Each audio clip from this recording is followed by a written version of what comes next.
Hi guys, welcome back, and we're going to be looking at some ear protection today. Now if you shoot like I do and you shoot a lot, ear protection is absolutely vital on a lot of ranges. In fact, most ranges you go to, it's going to be, compulsory wear. So there's no getting away from it, and it's a really bad idea to scrimp on this. I've seen some guys, generally older guys, that have avoided wearing ear protection for many years during their shooting, and they've absolutely ruined their hearing, and in their older years they're now wearing hearing aids. So no one wants to end up like that. I've actually got tinnitus, and that's been through, not that I chose not to wear ear pro, it's been through some accidents that I had on ranges where ear pro failed me, or I made a mistake where I had one ear up because I was listening to someone else on the range and I forgot to put it down, and then someone fired a gun, or that what I was firing was just so loud that the ear pro was insufficient to actually do the job and protect my hearing. So guys, you do not want to get tinnitus, you don't want hearing damage, so I would strongly suggest you watch this video. I'm going to take you through a whole load of different ear pro. I'm going to end up with what's my favorite ear pro of all and take you through a little review of that, and I'm going to go through some of the benefits, the pros and cons of each of these types of ear pro, and discuss why or why not you may use them. So let's start at the very beginning.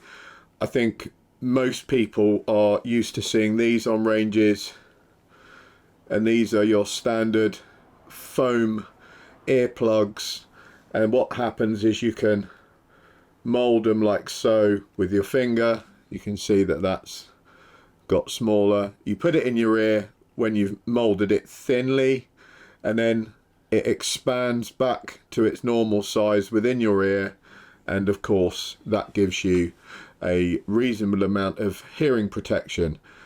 The good things about those, they're incredibly cheap. They're normally free on ranges, so you can even get them for nothing, and to buy a whole bulk of them is not much money. I do think it's a good idea to have a load of those and stick them in your pockets or shooting bags, whatever, because if anything else happens to your ear pro, if you lose it, you've always got some backups, and if something really noisy is about to happen, you can actually double plug with those. So you could use those and then put another set of ear pro over the top, the outer ear type, and you've got double the protection.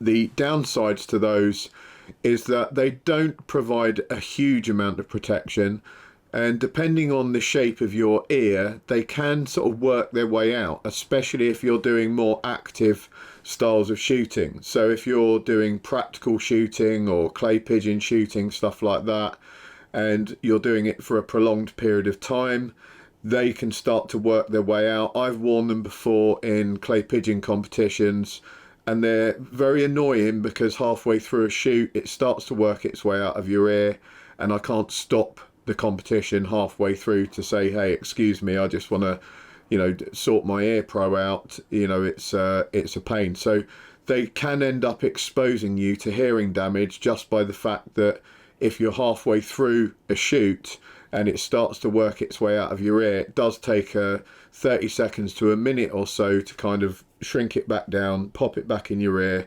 wait for it to expand, and during that time you're going to be exposed to noise, and that's going to damage your hearing. The other thing is that not everyone's inner ear is particularly fond of having foreign objects stuck in it. It's very, very sensitive, the skin in your inner ear.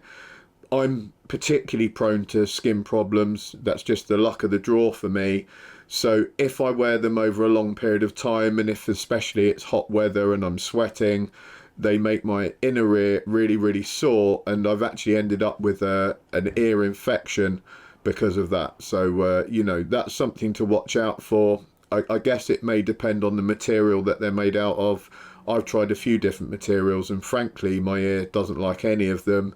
I've been told by someone in the know that that is because the skin is so sensitive that it's not meant to have anything rubbing up against it, and every time you move with something stuck in your ear, it's basically slightly rubbing against the skin in your inner ear, and over time it just wears it, and it causes it to become red and inflamed and itchy, and then you may start to scratch it, etc., and that exposes you to infection. So one thing to bear in mind. One step up from that type of ear pro is still inner ear.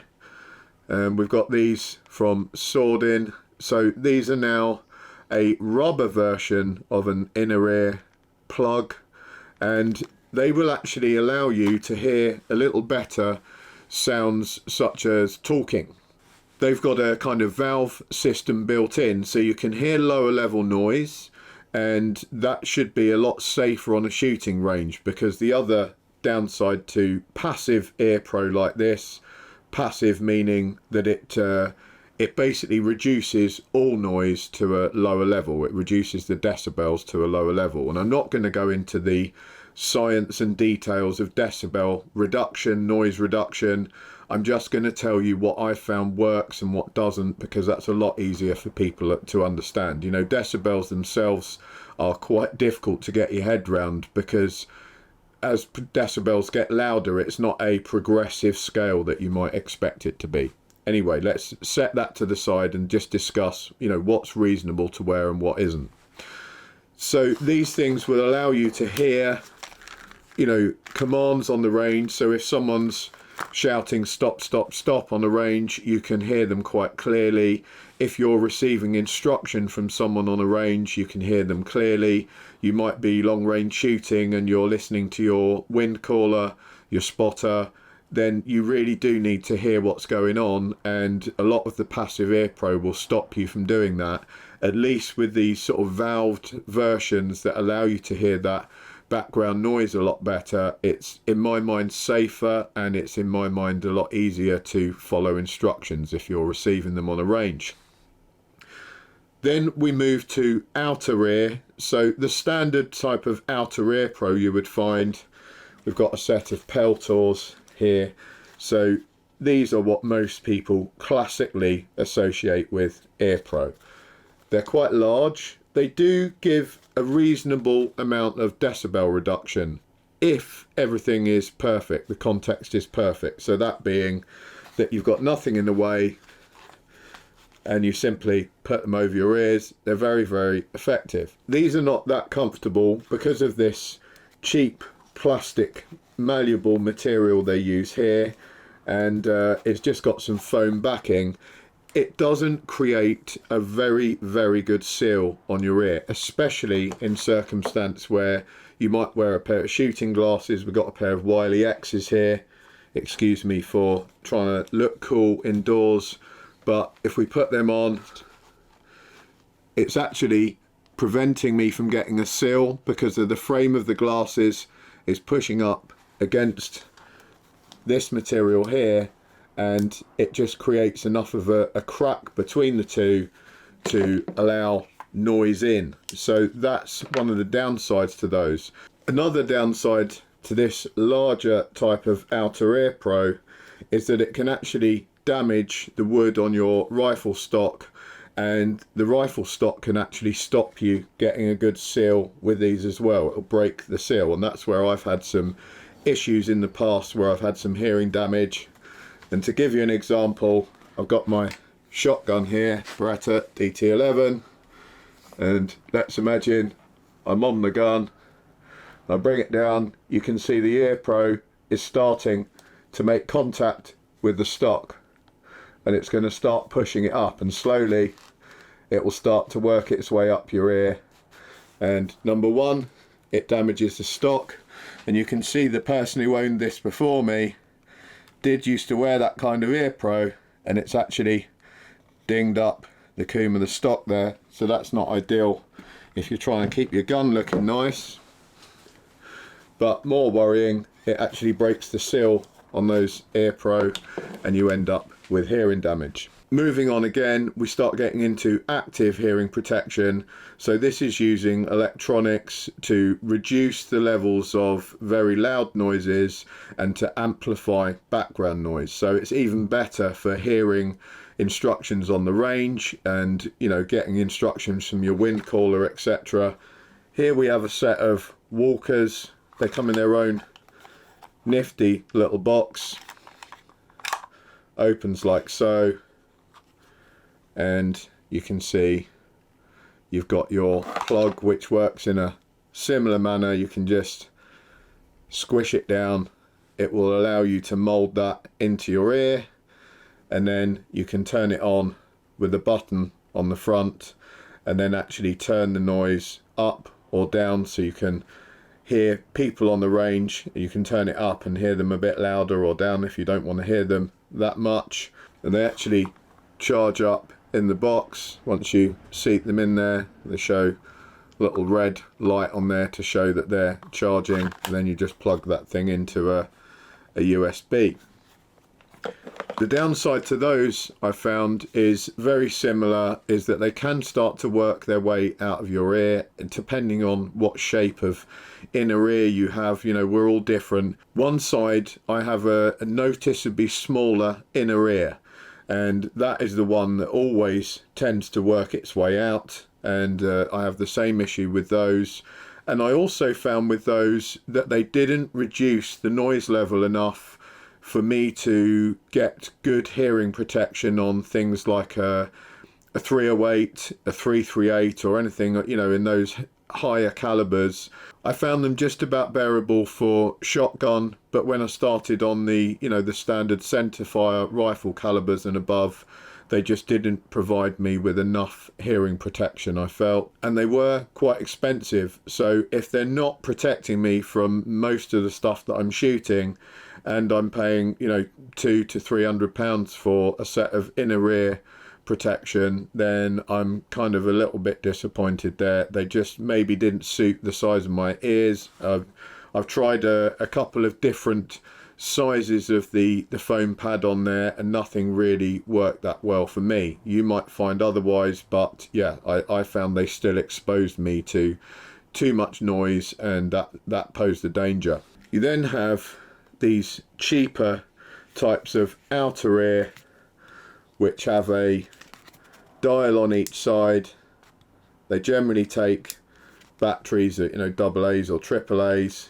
They come apart. Normally you can just pull this piece off like so, and then if we look inside, you've got your foam in there, and then a very simple battery compartment in there, and you can see the electronics. Because they're inexpensive, they suffer in the same way as the Outer Ear Pro that was passive, in that this material here, you can see, you know, if I press that down, it takes quite a while to come back to shape. If you imagine your glasses frame on there, like so, you can see clearly on either side of that, you've got a hole that sound can get past. It just isn't giving a good seal between those two things. It presses it in too much, creates too much of an indentation. So most ranges you're going to need to wear eye protection. If I go onto a practical range or a shotgun range for clays, you know, eye protection is pretty much compulsory as well, so you're going to be wearing glasses. There's no way around that. And if wearing glasses means your hearing protection starts to only be half as good, you know, half as effective, then you need to reconsider what hearing protection you're actually using. So we take it up another level again. As you can see, I've had a lot of problems with hearing protection, and I've chosen a lot of different solutions to try and find something that really works well for me. These are the Walker's Razor. They are a USB rechargeable active outer ear hearing protection. Very well made, nicely made, and again you can turn the noise level up and down with a switch here. And again, I'm afraid that these ear cups they're better. You can see here, if I press that in, you know, it springs back a lot quicker, so it is better than that cheap variant we looked at. And if I press down with the glasses frame, it is slightly better. It's giving a slightly better seal because that material is slightly more malleable, so it gives us a better seal around the edge of the glasses frame. but it's still not ideal. And I've had the same problems with those that I get with all these others. The noise basically leaks through that improper seal, and I find myself, you know, getting some hearing damage again. So now we get to what I'm actually wearing and what I can see myself wearing for the foreseeable future. I've been wearing it now for a few weeks, and I don't think I'm going to be swapping out to anything else anytime soon. These are the Sordin Supreme Pro X's. Outer ear, again, very well made, in a similar vein to the Walkers, similar style. They do fold away into a neater package like so, available in multiple different colours. Now these are active again, so you turn them on with the middle button, and then you've got volume up, volume down on there. And like a lot of these actives, they will also take an auxiliary input, so if you wanted to feed anything else in there, radio or music or something like that, you could. I wouldn't advise you feed music in, because that's going to reduce your ability to understand orders on the range, etc. Now, the game changer on these for me, when you buy them as a standard pair, they come with these pieces here, and this pad is again in a similar vein to the Walkers that we just looked at. It does return quite quickly. If we place the glasses frame on, we can see again it does create quite a significant divot there, which would in effect let in some noise, which I don't like. But the clever people at Sordin have offered this gel upgrade. Now this is amazing, because it literally just springs straight back in, and when you put your glasses on there, it molds around the glasses, and it molds really nicely to the ear.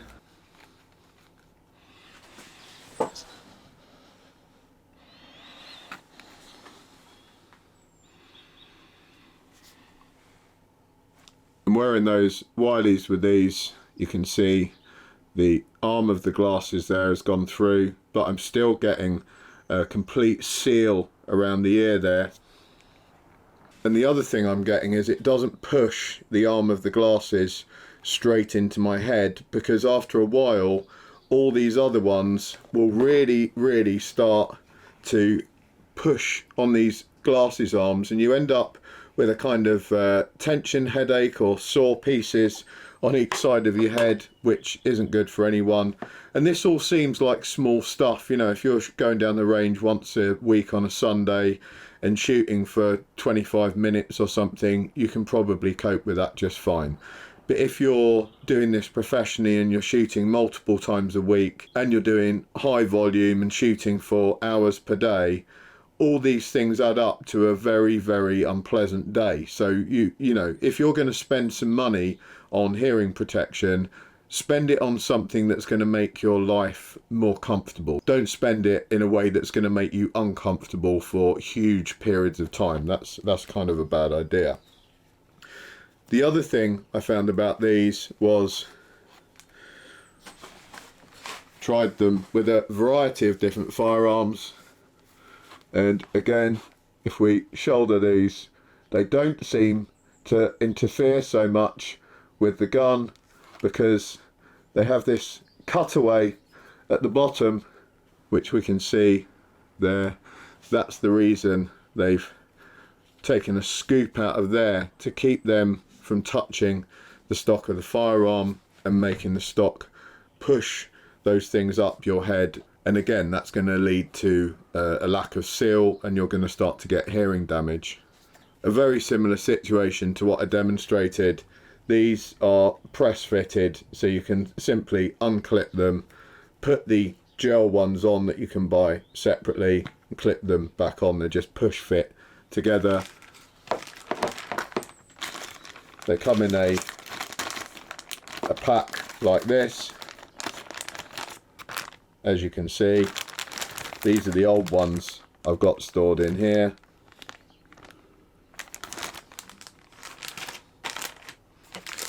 They do also come with a 3.5 jack to jack lead, so that you can run that auxiliary feed in if you so wish. Now, one of the things that I was a little confused with when I got these Sordins, and it took me a while to figure out, the batteries. So they take AAA batteries, and it's only one side that needs to have the batteries put in it, and you can see it's got a great big screw there. So we unscrew this piece, and it is sealed from water ingress. It's got an O-ring on it, and there we go.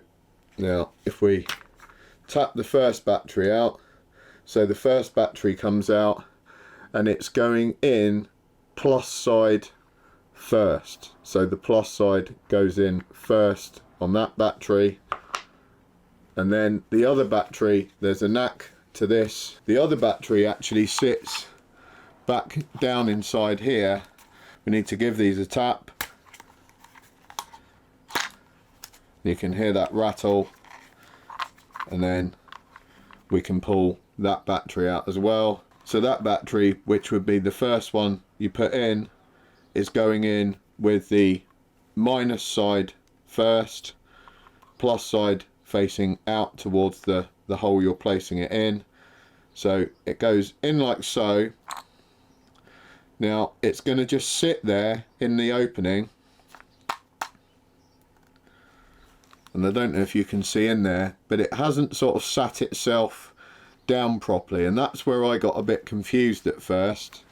So all you need to do is get a screwdriver or something that can be inserted, and then just push the battery down into place. Now you can see that battery is sitting perfectly level. That allows us to pop the second battery in, screw back up,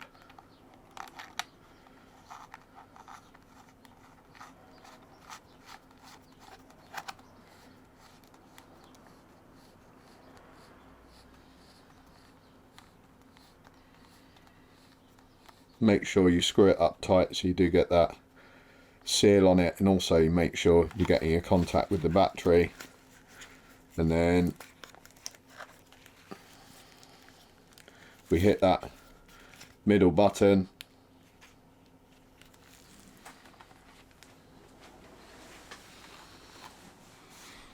so it's now amplifying the outdoor noise. I can hear people talking outside. The referee thought the microphone system was broken on the clay pigeon layout, but I could actually hear, when we called for a bird, you could actually hear the trap working through these, and the other guys that had passives in couldn't hear anything. So I was able to hear the creaking of the trap as it was kind of throwing stuff out, except there was no clays flying out of it. So the fault was at the trap end, not at the microphone end. Press that down, it gives a beep to show that they're off. You can take some extra batteries out with you. So it's quite nice sometimes to have stuff that's still run on standard batteries. You could use rechargeables if you wanted to, but what I like about these is I can pop extra batteries in my shooting bag, so when this thing runs out I can immediately get it working again. If you've got a product with an inbuilt USB battery, that's kind of cool. The trouble is with that at some point it will run out, and then you've got to recharge it, which could take some time, and if you're in the middle of a shooting competition you've just lost your active hearing. And the other issue with the inbuilt battery is at some point that battery is going to fail, and then you've got pretty much a useless active ear pro that you're going to have to replace, because they're not going to replace just the battery for you. My recommendation on ear pro is the Supreme Pro X's by Sordin, and specifically with these gel earpieces. They are an absolute must, guys. They literally are a game changer for me, and I would not want to go back anytime soon. If you're shooting something or doing something with explosives or whatever that's going to subject you to a vast amount of noise, a very high decibel level, then it might be worth using your foams and then putting your Supreme Pros over the top. That's going to really make sure you've got all the protection you could possibly need. But I've actually fired 308, 338 with these on, and I've had no issues whatsoever. I fired plenty of 12 gauge with these on, no issues whatsoever.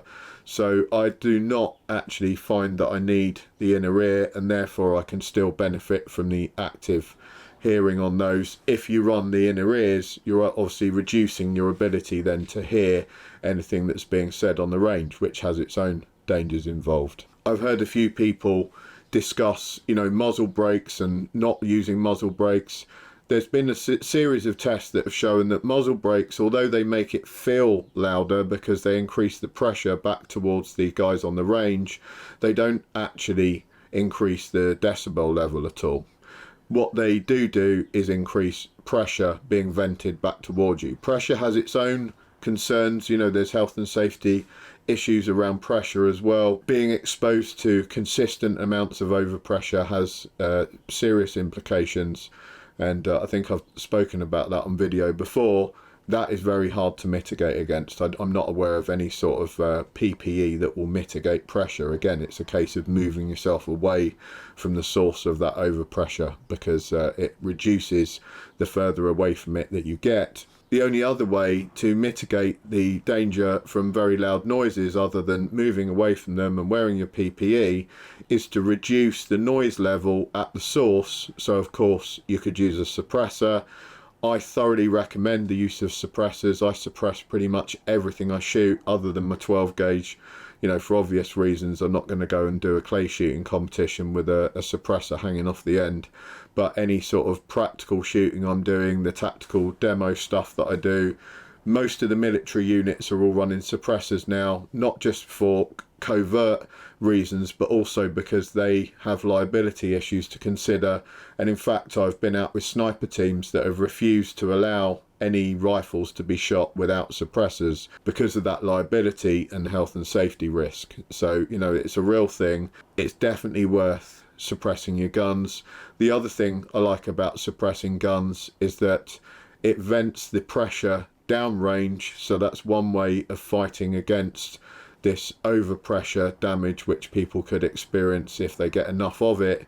You know, at least you're pushing the pressure downrange, and you're also reducing the overpressure because the suppressor slows the speed of the gases as they leave the muzzle, and it's slowing the speed of the gases that reduces the sound, and that also reduces the pressure or the peak pressure that you're getting. You'll get the same amount of pressure because you're getting the same amount of gases over time, but instead of getting a very fast and quick peak and then back down again, which is what is the dangerous part of that you've got that same amount of gases being released over a longer period of time, forming a kind of plateau instead. So a lot safer for those nearby. I hope that's been of use to you guys. I really wish you all some safe shooting. Get onto the Sordin site. They're really nice guys. I've stuck a link down below. I thoroughly recommend talking to them. If you're at any of the shows like in Force Tac, EWER, SHOT Show, places like that, Sordin can normally be found there, and they're well worth having a chat to. Thanks a lot. Take care. Safe shooting. See you all soon.